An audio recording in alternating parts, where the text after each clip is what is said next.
요즘 온라인 게임의 대세는 리그 오브 레전드지만 저와 같은 아재들의 심금을 울리는 그 시절 게임은 단연 스타크래프트였습니다. 저는 지금도 재미있게 즐기고 있는데 여러분들은 어떠신가요? 네, 오늘은 스타크래프트뿐만 아니라 디아블로, 오버워치 등 세계적인 게임을 제작하는 회사 블리자드에 대해 연구해보았습니다.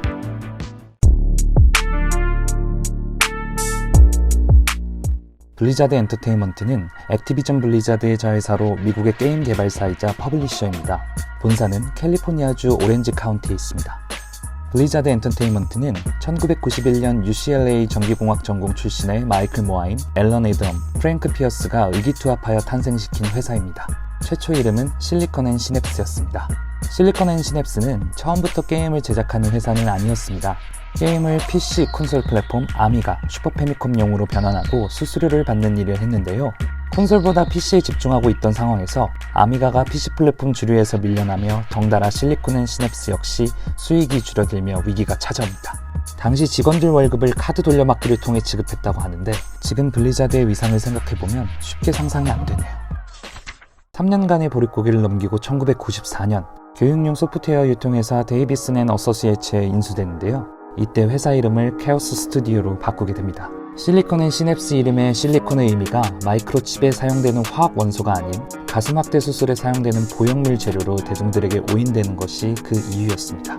그러나 이미 해당 이름을 선정하고 있었던 케오스 테크놀로지에 10만 달러를 지불해야 네이밍 사용 권한을 주겠다고 하는 바람에 케오스 스튜디오는 나오자마자 사라지게 되는데요. 이후 오거 스튜디오라는 이름을 만들어내지만 모기업이었던 데이비슨 앤 어소시에이츠에게 바로 커트당합니다. 열받은 에드엠은 사전을 A부터 샅샅 뒤지죠. 법적으로 활용되지 않으면서 임팩트 있는 단어를 찾았고 상부 승인까지 거쳐 탄생한 것이 지금의 그 이름, 블리자드 엔터테인먼트가 되겠습니다. 블리자드 엔터테인먼트로 이름을 변경하고 첫 퍼블리싱작이자 최초 히트작인 게임을 출시하는데요. 바로 워크래프트 오프 앤 휴먼입니다. 당시 게임 업계에서 RTS 장르가 막 태동하던 시기였는데요.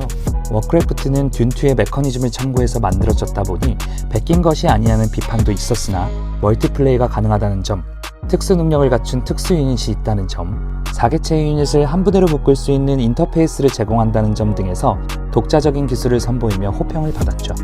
이후 후속작 워크래프트2 타이즈 오브 다크니스 역시 호평을 받으면서 RTS 장르의 강자로 급부상하게 되죠. 한편 협력사였던 콘도르 게임즈가 개발 중이던 게임의 성공 가능성을 확신하여 콘도르를 인수합니다. 이 게임 역시 블리자드 역사의 한 획을 그은 게임인데요. 바로 디아블로입니다.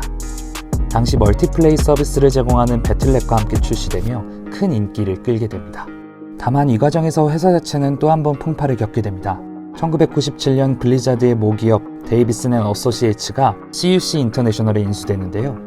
CUC가 이후 여러 기업을 인수하는 과정에서 분식회계 스캔들이 터져 1998년 데이비슨 앤 어소시에이츠를 포함한 기업들을 프랑스의 광고 대행사인 아바스에 매각합니다. 그 이후 같은 해 아바스가 프랑스 미디어 그룹 비방디에 합병되면서 블리자드는 비방디 게임즈 그룹의 일부가 되었습니다. 여튼 게임 밖의 카오스와 달리 게임 개발 퍼블리싱 측면에서는 탄탄대로를 걷고 있던 블리자드가 1998년 또 한 번의 대박을 칩니다. 특히 우리나라의 PC방 문화와 완벽한 궁합을 자랑하는 게임을 출시하는데요. 바로 스타크래프트입니다. 스타크래프트의 확장판 브루드원은 게임 플레이 종족 밸런스를 잘 맞추며 당시 RTS 플레이어들의 호평을 받았고 e스포츠 시장의 토대를 마련합니다. 특히 우리나라에서 스타크래프트 대회, 방송 등은 그 시절 다른 프로스포츠 못지않는 큰 흥행을 불러일으켰고 장래 희망에서 프로게이머가 나오는 계기가 되기도 했을 만큼 큰 인기를 끌었습니다. 저도 그때 프로게이머를 꿈꿨었죠. 지금까지도 스타크래프트 대회가 꾸준한 인기를 얻고 있는 것을 보면 게임 역사 전체를 보더라도 이만한 영향력을 발휘하는 게임을 찾기가 어려울 것 같네요. 21세기의 시작 2000년, RTS뿐만 아니라 ARPG 장르에서도 시대를 풍미한 게임을 출시합니다. 디아블로 시리즈 최고작, 디아블로2를 출시하죠. 디아블로2는 전작의 새로운 요소를 풍부하게 추가하여 재미의 폭을 넓혔는데요. 캐릭터 전용 스킬, 웨이포인트 시스템, 달리기 기능, 하드코어 시스템 추가 등으로 인해 작품성과 대중성을 모두 잡는 데 성공합니다. 게임 구조 자체는 굉장히 심플합니다. 플레이어가 할 수 있는 것은 전투와 아이템 수집인데요. 이는 블리자드의 철학을 관통하는 것입니다. 블리자드의 철학은 임무는 쉬우나 통달은 어렵다 라고 정리할 수 있습니다.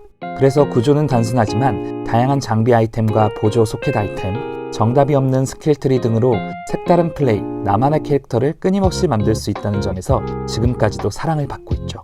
쉬우면서도 어려운 게임이 무엇인지를 보여준다고 할 수 있습니다.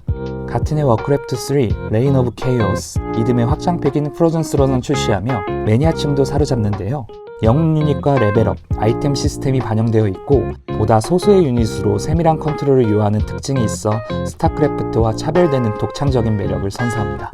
워크래프트 역시 문 장재호, 린 박준 등 스타성과 실력을 겸비한 플레이어들이 등장하면서 e스포츠 분야에서도 큰 인기를 끌었습니다. 무엇보다 워크래프트 3가 인기를 끌었던 것은 유즈맵 기능을 활용하여 새로운 재미를 선사했다는 점이었는데요. 당시 유즈맵이라는 맵 에디터 기능이 있었습니다. 일반 플레이어가 게임 내 활용할 수 있는 커스텀 게임을 제작할 수 있는 것이었는데요. RTS와 달리 AOS 장르의 게임 도타와 케오스를 만들어내면서 일반적인 워크래프트 레더 게임보다 이런 유즈맵 게임을 하는 플레이어가 더 많아지는 주객전도 현상이 일어날 만큼 큰 인기를 끌었습니다. 오히려 플레이어들이 게임을 더 살렸다고 볼 수 있겠네요. 이 AOS 장르, 도타와 케오스의 탄생, 인기를 기반으로 후에 2010년대부터 지금까지 게임 역사를 이끌어가는 AOS 대작 리그 오브 레전드가 생겨나죠. 2004년 블리자드는 MMORPG 장르에서도 전 세계적인 히트작을 내놓습니다. 우리나라에서는 이 게임을 플레이하는 사람들을 와저씨라고 표현하죠. 바로 월드 오브 워크래프트 와우입니다. 워크래프트 1부터 이어진 거대한 전쟁과 종족, 영웅들의 이야기를 그대로 체험할 수 있고 플레이어가 서사 속 주인공이 된 것과 같은 느낌을 선사합니다. 방대한 스토리와 그만큼 거대한 스케일의 게임 지역은 단순히 레벨업을 하고 아이템을 맞추는 것을 넘어선 감동을 주는 게임이라는 평을 받고 있습니다. 스토리를 알고 싶어 게임을 플레이하는 플레이어가 많을 정도로 이후 확장팩이 나올 때마다 큰 인기를 끌었죠.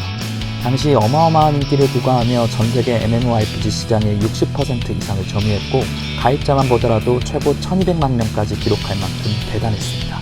월정액 게임, 즉 유료였는데도 인기가 대단했죠. 가장 저렴한 중국의 월 5달러로만 계산해도 한 달 6천만 달러라는 수익이 나옵니다. 와우는 블리자드를 게임계 매머드급 체급을 갖추는 데 큰 역할을 하죠. 와우로만 10억 달러 이상의 수익을 거둔 블리자드는 이를 발판으로 2005년 NYM에서 첫 번째 블리즈컨을 개최했습니다. 이후 블리즈컨은 블리자드가 새로운 게임 컨텐츠를 발표하는 연례 행사가 되었죠.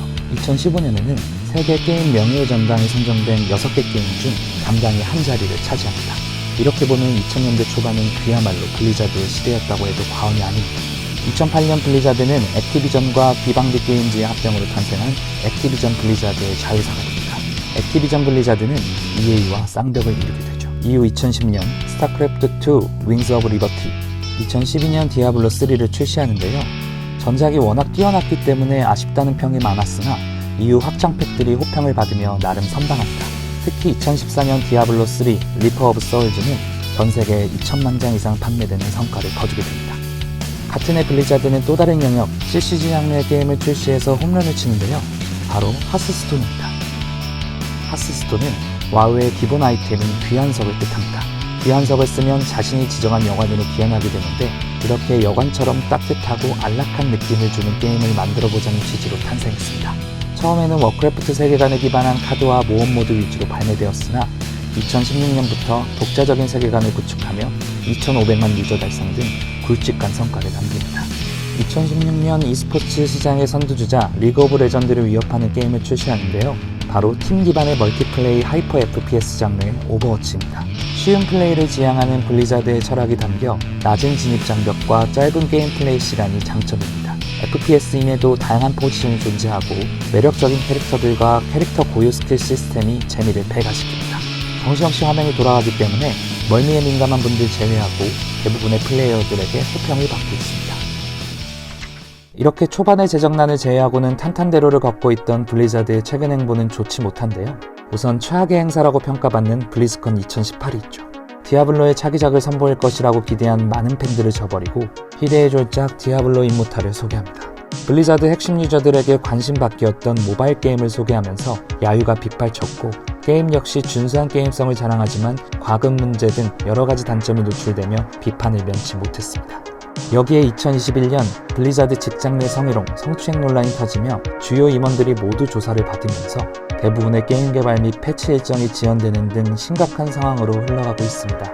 이에 따라 블리자드의 주가 역시 곤두박질치며 새로운 위기 국면으로 넘어가게 되는데요. 앞으로 블리자드가 이 위기를 어떻게 극복할지 궁금합니다. 이번에 디아블로4가 곧 출시되는데요. 블리자드의 새로운 터닝 포인트가 될까요? 여러분들은 어떻게 생각하시는지 궁금하네요. 오늘은 미국 게임계의 거물 블리자드 엔터테인먼트에 대해 알아보았습니다. 다음에도 재미있는 브랜드를 연구해 보겠습니다. 즐거우셨다면 구독과 좋아요 부탁드립니다. 그럼 안녕히 계세요.